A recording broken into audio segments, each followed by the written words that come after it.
Hello dear students, welcome to K2 classes. We have started class 6th science 7th chapter motion and measurement of distances. Okay, now there was a general discussion among the children in Paheli and Pujo's class about the places they had visited during the summer vacations. ठीक है, भूजो और पहेली की class में क्या चल रहा था, डिस्कशन चल रहा था कि वो कहाँ कहाँ समर वेकेशन में कहाँ कहाँ गए. ठीक है, कहाँ कहाँ विजिट किया उन्होंने. ठीक है, someone had gone to their native villages by a train, then a bus and finally a bullock cart. ठीक है, सब अपने अपने घर अलग अलग जगह से समर वेकेशन में गए.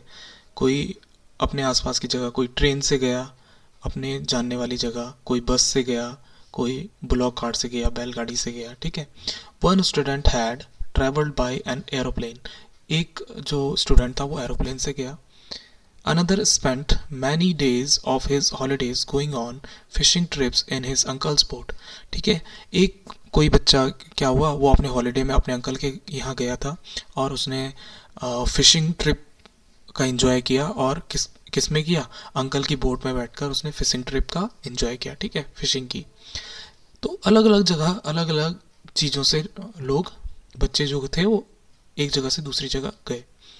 The teacher then asked them to read newspaper articles that mentioned about small wheeled vehicles that moved on the soil of Mars and conducted experiments.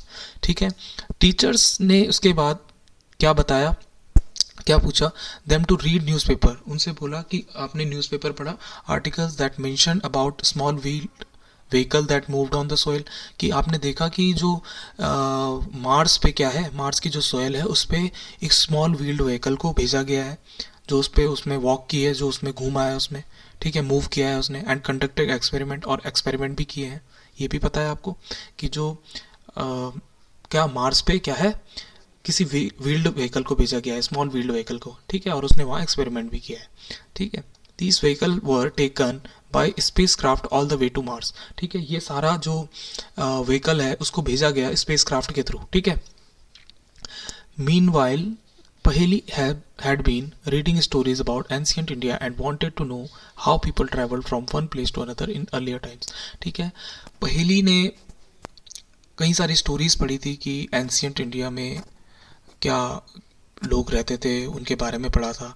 लेकिन वो कैसे यहाँ से वहाँ जाते थे, एक जगह से दूसरी जगह जाते थे, ये उनको उसको अभी तक नहीं पता था कि कैसे वो पुराने लोग एक जगह से दूसरी जगह जाने के लिए क्या कौन सी चीज़ें यूज़ करते थे. हमारे पास तो बस है, ट्रेन है, बोट है, एरोप्लेन है, बुलक कार्ट है. पहले के ज़माने में क्या था. ठीक है, तो इसको हम स्टोरी ऑफ ट्रांसपोर्ट के थ्रू हम समझते हैं. 7.1 story of transport. Long ago people did not have any means of transport. पुराने समय में लोगों के पास कोई ऐसा तरीका नहीं था जिससे वो आसानी से ट्रांसपोर्ट कर सकें, एक जगह से दूसरी जगह जा सकें. ठीक है, कोई ऐसा मीडियम नहीं था. They use to move only on foot and carry goods on their back. उनका पास सिर्फ एक ही रास्ता था कि वो पैदल चलें और अपने कंधे पर ही सामान लाद कर जाते थे वो. लेटर, लेकिन बाद में, on they began to use animal for transportation. बाद में क्या करने लग गए, वो जानवरों का भी यूज़ करने लग गए अपने ट्रांसपोर्टेशन के लिए. ठीक है, जानवरों को लेकर चलने लग गए. पहले जानवरों के ऊपर रखा उन्होंने सामान, फिर धीरे धीरे डेवलपमेंट होता गया. For transport through water routes boats were used for ancient times. ठीक है, जब ट्रांसपोर्ट शुरू हुआ वाटर में, वाटर रूट्स में, ठीक है, बोट्स में, ठीक है, डिफरेंट डिफरेंट जगह पे, तो एंशियंट टाइम में उनका यूज़ किया गया अलग अलग चीज़ों का. ठीक है, to begin with boats were simple logs of wood in which a hollow cavity could be made. ठीक है, तो जैसे ही जब बोट से क्या हुआ, जो ट्रांसपोर्ट था वो शुरू हुआ, तो क्या था, बोट्स में क्या होता था, a simple log of would, एक लकड़ी का एक क्या होता था, एक टुकड़ा होता था, बड़ा सा लॉग होता था जिसके अंदर हॉलो कैविटी होती थी. मीन्स ऐसे अंदर से स्पेस बनाया हुआ होता था. हॉलो कैविटी एक गहरा सा गड्ढा सा होता था और उसमें बैठकर ही इधर से उधर जाया जाता था. उस समय इस आज के तरह बोट नहीं थी. उस समय ऐसी लकड़ी के बड़े बड़े लॉग्स होते थे, उनके बीच में छेद करके क्या करते थे, उसमें बैठने की जगह बनाया करते थे. Later people learn to put together different pieces of wood and give shapes to the boats. ठीक है। लोग सीख गए थे कि कैसे अलग अलग पीसेस के ऑफ वुड से क्या बना सकते हैं, बोट का शेप तैयार कर सकते हैं। These shapes these shapes imitated the shapes of the animals living in water। ये जो shapes थे वो क्या करते थे, एनिमल्स की नकल करते थे जो कि वाटर में रहते थे, वाटर एनिमल्स की नकल करते थे। यानी कि वाटर एनिमल्स कैसे मूव करते हैं वाटर में, उसकी नकल करके उन्होंने क्या बनाई, बोट्स बनाई। ठीक है। Recall our discussion of this streamline shape of fish in chapter 5 and 6। ठीक है, ये हम चैप्टर नंबर 5 और 6 में हम समझ गए हैं कि स्ट्रीमलाइन शेप क्या होते हैं फिशेस के, उनके बारे में हमने पढ़ा है। तो स्ट्रीमलाइन शेप के अराउंड ही हमने क्या बनाई थी, बोट्स बनाई थी, जो पुराने जो एंशियंट टाइम में जो लोग रहते थे। ठीक है। Invention of the wheel made a great change in modes of transport. जब व्हील का इन्वेंशन हो गया, अभी तक तो व्हील आया नहीं था, ठीक है, जब व्हील का इन्वेंशन हो गया तो ट्रांसपोर्ट में एक बहुत ग्रेट चेंज हो गया, बहुत ज़्यादा ग्रेटेस्ट चेंज आ गया, फिर बहुत आसान हो गया transport. The design of the wheel was improved over thousands of year. जो व्हील का डिज़ाइन था वो धीरे धीरे और इम्प्रूव होता गया। ठीक है। Animals were used to pull carts that moved on wheels. ठीक है, एनिमल का यूज़ किया जाता था जब व्हील की जो कार्ट होती थी, यानी कि एक गाड़ी होती थी जिसमें व्हील लगे होते थे, उसको एनिमल से खींचा जाता था। ठीक है, तो एनिमल्स का वहाँ यूज़ होता है, एनिमल से खींचते, जैसे आपकी क्या हो गई, बुलॉक कार्ट्स हो गई, बैलगाड़ी हो गई, है ना, हॉर्स कार्ट हो गई, घोड़ा गाड़ी हो गई, इस तरह की चीज़ें। ठीक है, उनके पीछे क्या लगे होते हैं, आगे से तो एनिमल लगा होता है और पीछे से टायर्स लगे होते हैं। ठीक है। Until the beginning of the 19th century, people still depends on animals। ठीक है, बिगिनिंग ऑफ 19th सेंचुरी के स्टार्टिंग में तक लोग क्या थे, एनिमल्स पे ही डिपेंड करते थे। Boats and ships to transport them from place to place. Boats और शिप का यूज़ करते थे ट्रांसपोर्ट करने के लिए, प्लेस टू प्लेस, एक जगह से दूसरी जगह। ठीक है। The invention of steam engine led to the development of new means of transport. उसके बाद जैसे ही स्टीम इंजन का इन्वेंशन हुआ, ठीक है, जेम्स वॉट, आप याद होगा जेम्स वॉट ने क्या बनाया था, स्टीम इंजन। ठीक है, स्टीम इंजन का जो डिस्कवरी थी वो जेम्स वॉट ने की थी। तो उसके बाद से क्या हो गया, जो डेवलपमेंट था ट्रांसपोर्ट का वो बहुत ज़्यादा हो गया, यानी कि अब स्टीम इंजन से ट्रेन वगैरह चलने लग गई। ठीक है। Railroads were made for steam engine driven carriages and wagons. ठीक है, रेल रोड्स बनाए जाने लग गए जिसमें स्टीम इंजन चलते थे और उसमें क्या बहुत सारा सामान और उसके साथ बहुत सारे डब्बे लगाए जाते थे। ठीक है। Later came automobiles such as motor cars. और धीरे धीरे क्या आई, ऑटोमोबाइल्स आए जो अपने आप से चलते थे, ऐसे ऐसे व्हीकल्स जो अपने आप चलते थे, ऑटोमोबाइल्स, यानी कि उनमें कोई एनिमल्स वगैरह नहीं लगता था या ह्यूमन नहीं खींचता था उसे। मोटर कार्स हो गए, ट्रक्स हो गए, ठीक है, एंड बसेस। ठीक है। Motorise boats and ships were used as means of transport on water. ठीक है, बाद में मोटराइज बोट्स भी आ गई थी जिनमें मैन वर्क नहीं लगता था, जिनमें मोटर चलाई और मोटर से वो मूव करती थी। ठीक है। The early years of 1900 show the development of aeroplanes. ठीक है, अर्ली ईयर्स ऑफ 1900 के स्टार्टिंग में जो डेवलपमेंट था वो एरोप्लेन का भी हो गया था। एरोप्लेन यानी कि एयर मीडियम भी आ गया था, तो एरोप्लेन में भी क्या हो गया था, ट्रांसपोर्ट डेवलप हो गया था। These were later improve to carry passengers and goods. धीरे धीरे उसमें पैसेंजर्स और जो सामान था वो भी ले जाया जाने लग गया। Electric trains, monorail, supersonic aeroplanes and spacecraft are some of the contribution of the 20th century।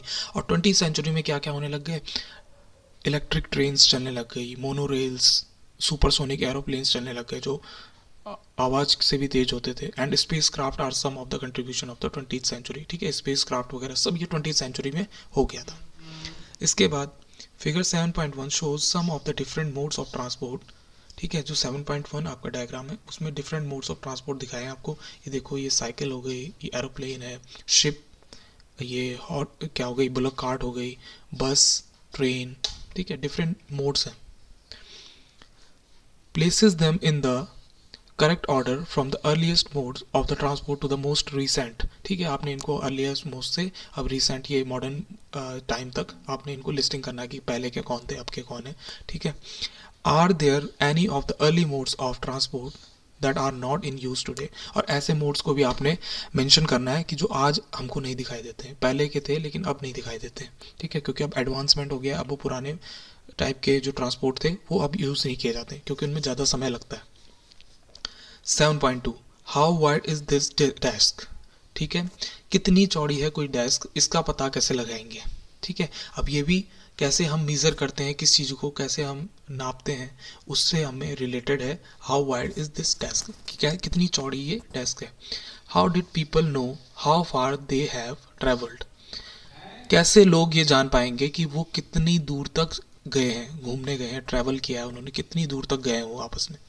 How will you no whether you can walk all the way to your school or whether you will need to take a bus or a rickshaw to reach you school, वो कैसे जानेंगे कि वो कि उनका जो घर है वो स्कूल से कितनी दूर है, स्कूल और घर के बीच की दूरी कितनी है, कि या तो उन्हें पैदल चलना चाहिए या उनको बस में जाना चाहिए, रिक्शा में जाना चाहिए, कैसे वो अपने स्कूल पहुंचेंगे वहाँ से, ठीक है।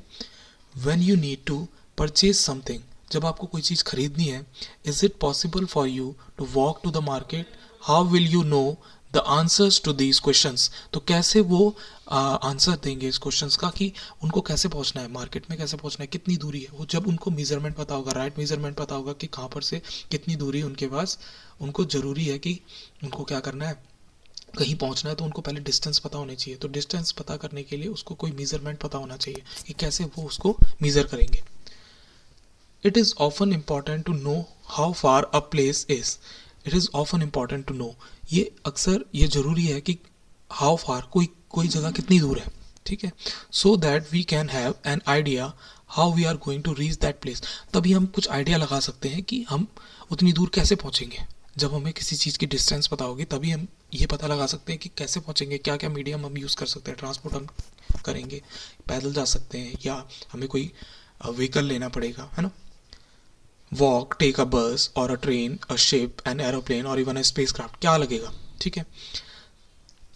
इसके बाद sometimes there are object whose length और width we need to know, कुछ टाइम कुछ ऐसे ऑब्जेक्ट्स हैं जिनकी हमको लेंथ और विड्थ के बारे में पता करना होता है, यानी कि लंबाई और चौड़ाई के बारे में पता करना होता है। In Paheli and Boojho's classroom there are large desk which are to be shared by two students, ठीक है। पहेली और पूजो की क्लास में लार्ज डेस्क है जो कि दो स्टूडेंट्स के लिए शेयर की जाती है, दो स्टूडेंट्स से शेयर की जाती है, यानी कि दो स्टूडेंट्स एक डेस्क के लिए बैठते हैं, यानी कि काम करते हैं जब वो स्कूल का, तो एक लंबी सी डेस्क होती है जिसको दो लोग शेयर करते हैं, ठीक है। पहेली एंड बूजो शेयर्स वन डेस्क, पहेली और बूजो एक डेस्क शेयर करते हैं, but frequently and up objecting that the other is using a larger share of the desk, पहेली और बूजो एक डेस्क को शेयर करते हैं but frequently and up objecting that, लेकिन ऑब्जेक्ट इसको ऑब्जेक्ट करने पे हमें क्या देखते हैं, that the other is using a large share of desk, हम देखते हैं कि एक लार्ज शेयर कर रहा है और एक शॉर्ट शेयर कर रहा है, कम शेयर कर रहा है, ठीक है, मतलब एक के हिस्से में बड़ी डेस्क का ज़्यादा हिस्सा है और एक के हिस्से में कम हिस्सा है, ये हम ऐसा लगता है ऑब्जेक्ट देखते हैं, इसको देखते हैं हम कि किसी के हिस्से में ज़्यादा है किसी के कम है। On the teacher suggestion, teachers के सजेशन पे वो क्या करते हैं, they decided to measure the length of the desk, अभी उनको पता नहीं है कि किसके पास ज़्यादा है, उनमें एक होते हैं बच्चों में क्या होती है कि वो देखते हैं कि अच्छा दूसरे के पास ज़्यादा है मेरे पास कम है, तो क्या करते हैं, टीचर उनकी ये सॉल्यूशन करता है उनके लिए और उनको सजेशन देता है कि वो क्या करो, मीज़र करो उसकी लेंथ को, डेस्क की लेंथ को मीज़र करो, नापो, make a mark exactly in the middle of it and draw a line to separate the two halves of the desk, ठीक है, वो इसके जो बराबर बराबर जगह है उसके ठीक बीच में वो एक लाइन खींच दे और दोनों के लिए वो सेपरेट कर दे उस डेस्क को, ठीक है, ऐसा कर सकते हैं। तब ये नहीं रहेगा कि मेरे पास ज़्यादा उसके पास ज़्यादा है मेरे पास कम है, ठीक है। Both Paheli and Pujo are very fond of playing gilli danda with their friends, both Paheli and Pujo क्या थे, बहुत ज़्यादा उनको पसंद था गिल्ली डंडा खेलना अपने दोस्तों के साथ, ठीक है। बोजो ब्राउड अ सेट ऑफ गिल्ली एंड डंडा विद हिम, बोजो अपने साथ क्या लेकर आता है, गिल्ली डंडा लेकर आया। Here is how they try to measure the length of the desk using the danda and the gilli, और अब वो क्या करता है उस गिल्ली डंडा को लेकर ही क्या करता है उस जो बेंच थी उसकी जो लेंथ है उसको मीज़र करता है, ठीक है। 7.2 में आपको दिखाया हुआ है, ये देखो गिल्ली डंडा को लेकर वो क्या कर रहा है, मीज़र कर रहा है। एक तरफ एक साइड गिल्ली रख रहा है, फिर उसके आगे डंडा रख रहा है, फिर उसके आगे गिल्ली रख रहा है। इस तरह से वो उस बेंच को मीज़र कर रहा है। इसके बाद the desk seems to be having a length equal to 2 danda length and 2 length of the gilli. ठीक है, जब वो डेस्क को मीज़र करता है उस गिल्ली डंडा से, तो वो क्या देखता है कि जो डेस्क है वो 2 डंडा और 2 गिल्ली के लेंथ के बराबर है। ठीक है, अगर हम उसको एक दूसरे के आगे रखते हैं तो एक डंडा एक गिल्ली, फिर एक गिल्ली एक डंडा के बराबर वो आता है। देखो यहाँ पर भी रखा है, एक डंडा है, उसके आगे गिल्ली है, और फिर गिल्ली लगाई है, फिर डंडा लगाई है, इतना मेजरमेंट है उसकी। तो यानी कि उसका सेंटर पॉइंट क्या होगा, एक गिल्ली एक डंडा के बाद, एक गिल्ली एक डंडा के बाद जो बीच का पॉइंट आ रहा है, और एक गिल्ली एक डंडा के बाद जो बीच का पॉइंट आ रहा है, वो उसका सेंटर पॉइंट हो जाएगा। यानी कि दोनों साइड से बराबर बराबर है, एक गिल्ली डंडा इधर भी है और एक गिल्ली डंडा इधर भी है। ठीक है, इतनी मेजरमेंट हो जाएगी। Drawing a line in the middle of the desk leaves each of them happy with a half of the desk equal to a danda and a gilly in length। ठीक है, अब क्या करेंगे, ड्राइंग अ लाइन, इनके बीच में एक line खींच देंगे मिडिल में डेस्क के, और अब दोनों क्या हो जाएंगे, हैप्पी हो जाएंगे, क्योंकि अब दोनों के पास क्या है, इक्वल लेंथ मिल गई है, जो कि डंडा और गिल्ली की लेंथ के इक्वल है। ठीक है, after a few days the mark line gets wiped out. कुछ दिनों बाद वो जो मार्क लाइन है वो क्या हो जाती है, मिट जाती है। अब क्या होगा, अब दोबारा से वही करना पड़ेगा फिर। ठीक है, बोजो now has a new set of गिल्ली एंड डंडा। अब बोजो के पास नया सेट है गिल्ली डंडा का। ठीक है, अब वो पुराना वाला तो है नहीं, अब नया लिया गया आया हो। As he lost his old one, ठीक है, नया खो गया उसका।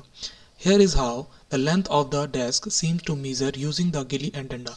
अब वो कैसे करेगा, उसे देखते हैं कि कैसे वो गिली डंडा से नई तरह से मेजरमेंट करेगा। अब उसने जब नई गिल्ली डंडा को लेके उसने मेजरमेंट किया, तो उसने क्या देखा कि जब वो डंडे को रख रहा है, उसके बाद गिल्ली रख रहा है, और फिर एक डंडे की जगह ही उसके बीच में बची है। तो अब क्या होगा, उनके बीच का जो पॉइंट हो जाएगा वो गिल्ली हो जाएगी। अब गिल्ली पे हम क्या करेंगे, गिल्ली का जो जितनी लेंथ है उसमें से आधे हिस्से को हम क्या करेंगे, मार्क करेंगे और उस पर लाइन खींच देंगे, क्योंकि वो ठीक बीच में है, और गिल्ली का आधा हिस्सा क्या हो जाएगा, वो मिडिल पॉइंट हो जाएगा। तो उसके बाद वो लाइन खींच देंगे और वो क्या हो जाएगी, मिडिल पॉइंट हो जाएगा, और दोनों हैप्पी हो जाएंगे। Hello, now when measured with the new set of gilli and danda, the desk length seems to be about 2 danda length, 1 gilli length with a small length still left out. This is less than 1 gilli length. Now what? ठीक है, अब क्या है, एक गिल्ली तो कम हो गई है, तो अब उसमें से ही बीच में वो सेंटर पॉइंट निकाल के क्या करेंगे उसको। ठीक है, जैसे हमने बता दिया आपको कि अब बीच में एक ही गिल्ली आ रही है, उस गिल्ली का जो सेंटर पॉइंट होगा उसमें से हम लाइन खींच देंगे। What would you suggest Paheli and Buju do to measure the length of the whole desk? Can they use a cricket wicket and bales to measure the length, or do you think that they might create the similar problem? ठीक है, अब वो क्या करेंगे पहेली और Boojho, to measure the length of the whole desk, पूरी desk की length को मीज़र करने के लिए। Can they use a cricket wicket and bells to measure the length, क्या वो क्रिकेट का विकेट और बेल्स का यूज़ करेंगे, बेल्स ऊपर होती है ना, क्रिकेट के विकेट के ऊपर बेल्स होती है, तो बेल्स का और विकेट का यूज़ करेंगे वो उसके साथ। तो इसमें उनको क्या है, भी कन्फ्यूज़न है, और उनको सेम प्रॉब्लम वही आ रही है। ठीक है, one thing one thing they could do is to take a small length of a string and mark 2 points on it। ठीक है, one thing they could do is to take a small length। अब वो क्या करेंगे, small length लेंगे of string and mark 2 points on it। उस पर 2 points आप मार्क करेंगे। This will be a string length, जो कि क्या होगी, स्ट्रिंग की लेंथ के बराबर होगी। ठीक है, स्ट्रिंग मीन्स धागा एक तरह से। They can measure the width of the desk in the string length. ठीक है, अब वो क्या करेंगे, जितनी स्ट्रिंग की लेंथ है, ठीक है, width of the desk is the string length, जितनी भी स्ट्रिंग है वो उसको उसकी विंड जो डेस्क की विड्थ है उसके बराबर उसको नाप लेंगे, जितना भी धागा है उनके पास, यहाँ से लेके पहले कॉर्नर से और लास्ट कॉर्नर तक। ठीक है, how can they use the string to measure the distance less than the length of a string. लेकिन वो कैसे नापेंगे, अगर जितनी उनके पास स्ट्रेंथ है, स्ट्रिंग की स्ट्रेंथ है, how can they use the string to measure distance less than the length of string. अगर जो स्ट्रिंग से लेस होगी, अगर कोई अमाउंट लेस होगी, स्ट्रिंग जितना आपने स्ट्रिंग नाप दिया, ठीक है, एक पोर्शन से दूसरे पोर्शन तक, अगर कोई पोर्शन आपको कम मापना पड़ेगा तो कैसे मापोगे। They can fold the string and mark it into half, या तो आप हाफ कर दोगे उस स्ट्रिंग को, या 1/4 कर दोगे, यानी कि 4 हिस्से कर दोगे उस स्ट्रिंग के, या 1/8 कर दोगे, 8 पार्ट्स कर दोगे आप उसके, ठीक है। इस तरह से आप उसको छोटा कर सकते हो। स्ट्रिंग लेंथ, नाउ परहैप्स पहेली एंड बोजो can measure the exact length of the desk using the string. अब शायद पहेली और बोजो जो है उनको एग्जैक्ट लेंथ पता चल जाएगी डेस्क की, ठीक है। ये देखो, ये थ्रेड से क्या कर रहा है, देखो अभी जो चीज़ हमने बोली वो अभी समझ में नहीं आई होगी। अब क्या करेंगे, यहाँ से उसने थ्रेड लिया, अब उसके बाद बहुत लंबा थ्रेड है, उसने थ्रेड से इसको यहाँ से लेके यहाँ तक मीज़र किया। अब उसने थ्रेड ले लिया, अब उसको यहाँ से लेके आगे तक नापना है तो एक और थ्रेड ले लेगा, फिर यहाँ से यहाँ तक नापेगा, यहाँ से, या तो डिफरेंट डिफरेंट पीसेस यूज़ कर सकता है, या फिर एक ही पीसेस से वो क्या कर सकता है, इसको पूरे को मीज़र कर सकता है इसकी। अगर लेंथ मीज़र करनी है तो एक पीस यहाँ से लेके यहाँ तक वो मीज़र करेगा उसको, फिर यहाँ से आगे उसको आगे मीज़र करेगा, ठीक है। तो इस तरह से वो मीज़र करता जाएगा, ठीक है। You would say that they should use the scale in their geometry box and solve their problem. Yes, of course. You would say, आप कह सकते हैं कि उसके ज्योमेट्री बॉक्स में जो स्केल है उससे भी वो क्या कर सकता है, उस लेंथ को मीज़र कर सकता है ना। Boojho has been reading about the way people use to measure distance. Boojho has been reading about the way, ठीक है। बोजो ने कई सारे ऐसे मेथड्स पढ़े हैं, ऐसे रास्ते देखे हैं जिससे वो क्या कर सकता है, मीज़र कर सकता है डिस्टेंस को, ठीक है। Before such standard scale were made and he has been trying to follow different methods of measuring distances। जब तक उसे एक स्टैंडर्ड मेथड नहीं पता था तब तक उसके पास डिफरेंट मेथड से ताकि वो मीज़र कर सके, ठीक है। There are so many occasions when we come across a need to measure length and distance, ठीक है। There are so many occasions when we come across a need to measure length। हमें बहुत सारे ऐसे मौके मिलते हैं जब हमको क्या करना होता है, किसी चीज़ की लेंथ मीज़र करनी होती है या डिस्टेंस मीज़र करनी होती है। The tailor needs to measure the length of the cloth to know if it is enough to stitch a kurta, ठीक है। टेलर को क्या कब ज़रूरत होती है कि कोई कपड़ा कुर्ता बना सकता है या नहीं बना सकता, उसकी लेंथ इतनी है कि नहीं है, उसको चेक करने के लिए भी उसको लेंथ की ज़रूरत पड़ती है कि इतना कपड़ा है भी कि या नहीं है। A carpenter needs to measure the height and width of a cupboard to know how much wood he would need to make its door, ठीक है। अब क्या है, कारपेंटर को ज़रूरत होती है हाइट और विड्थ नापने की कि क्या ऑफ अ कपबोर्ड, यानी कि अलमारी भी है, अलमारी है जो, उसमें नापने की ज़रूरत पड़ती है कि लकड़ी की नाप उतनी है कि नहीं है जिससे मैं डोर या कपबोर्ड बना सकूं या अलमारी बना सकूं, ठीक है। तो मेज़रमेंट चाहिए होता है, कितना कहाँ पर कितना मेज़रमेंट है। अब दरवाज़ा ऊपर नीचे हो गया तो पूरा क्या होगा, बंद और खुलेगा नहीं, ठीक है। तो मेजरमेंट उसको चाहिए होता है, लेंथ चाहिए होती है। The farmer needs to know the length and the breadth of the area of this land to know how much seed he can sow and how much water would be needed is this crop, ठीक है। अब जैसे farmer है, farmer को पता होना चाहिए कि मेरे पास कितना लैंड है, उसकी लेंथ पता होनी चाहिए, उसको ब्रेथ पता होनी चाहिए, तभी तो पता चलेगा उसे कि वो कितना सीड उसमें ग्रो करेगा, कितना बीज उसमें लगाएगा, ठीक है। Suppose you are asked how tall you are, suppose आप कह रहे हो कि कितने टॉल हो आप, ठीक है। आप अपने आप को मीज़र करना है, टॉल कितने हो आप। You want to tell the length of a straight line from the top of your head to the heel of your feet. तो आप क्या करोगे, आपने लेंथ बोलनी है कहाँ से कहाँ तक, अपने हेड से लेके और अपनी फीट के हील पार्ट तक, ठीक है, वहाँ तक की आप मीज़रमेंट करोगे। तो how long is this room, इस तरह से आप और भी चीज़ें कैलकुलेट करोगे, जैसे how long is this room, कितना लंबा रूम है। How wide is this desk, कितनी लंबी डेस्क है। How far is it from Delhi to Lucknow, कितना दूर है दिल्ली से लखनऊ, डिस्टेंस कवर करनी है। How far away is the moon from the earth, earth से मून कितना दूर है। ये सारी डिस्टेंस है, लेंथ है, विड्थ है, आपने डिफरेंट एस्पेक्ट हैं आपके कि इनसे आप इनमें आपने मेजरमेंट करना है। चाहे कारपेंटर को हो ज़रूरत, या टेलर को ज़रूरत हो, या फार्मर को ज़रूरत हो, या आपको खुद की ज़रूरत हो, ठीक है। आपने हर जगह पे क्या करना है, लेंथ का यूज़, लेंथ और विड्थ को मेजरमेंट करने की ज़रूरत है। All these questions have one thing in common, they all concern distance between two places। सबका एक ही क्वेश्चन है और कॉमन है, they all concern distance between two places. ये सब किसके लिए बहुत ज़्यादा परेशान है, चिंतित है कि ताकि डिस्टेंस पता चल सके दो प्लेसेस के बीच की, ठीक है। द टू प्लेसेस में बी क्लोज इनफ, या तो बहुत सारे दो प्लेसेस बहुत ज़्यादा पास हो सकते हैं, like the two ends of a table, जैसे दो एंड्स होते हैं टेबल के, जैसे ये एंड हो गया और ये एंड हो गया, इतने पास भी हो सकते हैं। और दे मे बी फार अपार्ट, और ये बहुत ज़्यादा दूर भी हो सकते हैं, लाइक जम्मू एंड कन्याकुमारी, यानी कि जम्मू कहाँ पर है, देश के टॉप पे है, और कन्याकुमारी हमारी इंडिया के बॉटम पे, लास्ट में है। ठीक है, तो इतनी लेंथ, तो इस सब के लिए लेंथ ये, चाहे वो छोटी सी लेंथ हो चाहे वो बड़ी लेंथ हो, लेकिन आपको लेंथ मेजर करनी है, तो उसके लिए कुछ ना कुछ तरीके होने चाहिए। Let us do a few measurement to see what exactly we need to do when we measure distance और लेंथ। तो हमें क्या, फ्यू मेजरमेंट टू सी, हमने कुछ मेजरमेंट देखने हैं कि किस तरह से हम क्या कर सकते हैं, मेजर कर सकते हैं डिस्टेंस को, लेंथ को। ठीक है, तो इसमें हम क्या समझे हमने कि हमें हर चीज़ की, हम ट्रैवल करते हैं एक जगह से दूसरी जगह, या हम क्या करते हैं, किसी चीज़ को हमें मेज़र करना होता है, लेंथ को मेज़र करना होता है, विड्थ को मेज़र करना होता है, तो हमें कई तरीके अपनाने पड़ते हैं। ठीक है, अब हम क्या है, अलग अलग तरीके अपनाते हैं, अलग अलग तरीके से, तो क्या होता है, अलग अलग तरह से उनके आंसर्स आते हैं कि किसी में लेंथ इतनी आ रही है, किसी में लेंथ कितनी आ रही है, सब में अलग अलग तरह से आती है। ठीक है, लेकिन एक पर्टिकुलर लेंथ उतनी ही रहती है।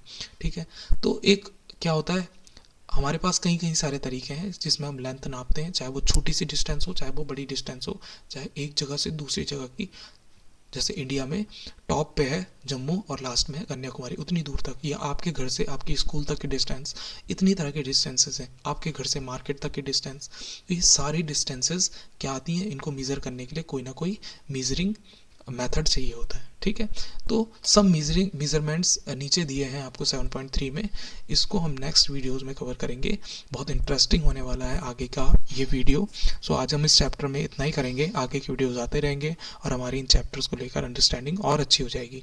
Till then keep studying, keep enjoying, bye bye, have a good day.